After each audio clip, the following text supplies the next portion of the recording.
Hi, it's Mr. Evans. Welcome back to another set of challenges from the Embrace group. Today we're going to be looking at a game that involves some balancing, a bit of teamwork maybe, using your imagination to cross from one side of an area to the other.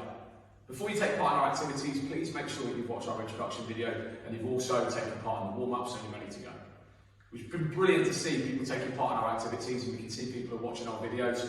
If you would like to send through a video of you doing any of our activities and challenges, please email them through to info@theembracegroup.co.uk. We'd love to see how you get on.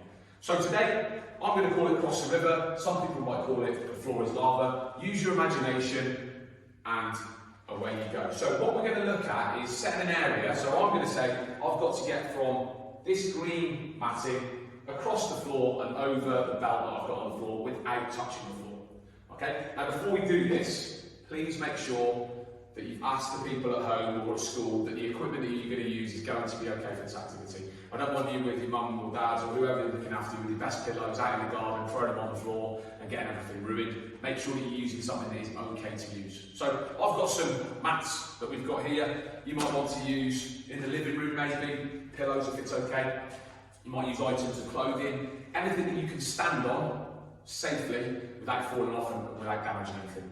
So the idea is I'm going to get from the green line to the black line without touching the floor. If I touch the floor, I've got to come back to the start. So in my game, I'm calling it Cross the River. If I touch the floor, I've fallen into the river, I'm going to have to pretend that I'm going to swim back to the start and try again.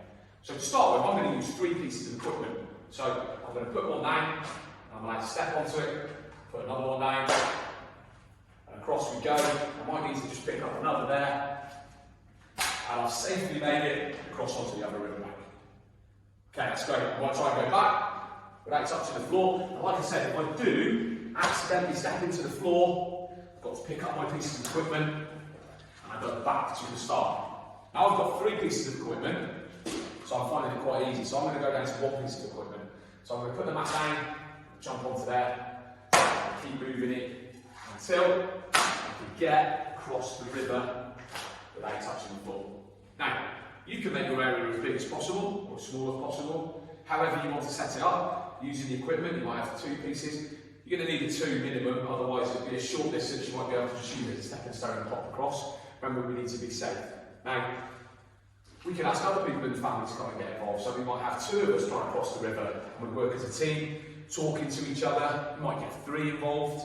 However many you want, making sure that you're staying safe. Remember, if we fall onto the floor, you've got to pick the equipment up and go again. So the challenge might be, how quickly can we get from one side of the river to the other? Or how many times can we do it in a set time? So you might say, well, how many times can I get there and back? That would be 1, 2 in a minute without falling in. Or how many times can I do it in a row? Okay, think about your challenges. Think about how big your area is going to be. Try and make it maybe as big as possible. Think about the equipment that you're using. You're going to use 2, 3 pieces. Okay, making sure that bits of equipment you can use. Try and get everyone in the family involved. So you might have 2 of you trying to cross the river, or 3. Okay, so you might need to balance and shift up. Let's make it a family or a school activity. Okay, you also might want to, if you really want to challenge yourself, is blindfold 1 person from your family, and then you're going to talk them through how to step over it. So you might say, right, like you need to lift your right foot up and stay there. So we're going to take somebody across who's blindfolded, so can't see what's going on, and get them across. Okay? So lots of different challenges there, all about getting from one area to the other, using maybe teamwork, using your initiative, so thinking about what you're doing, bit of fun. Okay? Make sure that we're doing it in a safe place with equipment that we're allowed to use. Okay? So we don't want you out in the garden with the pillows off the sofa, alright, using those and getting them dirty. Okay? We hope you enjoyed the session today. We look forward to seeing you soon.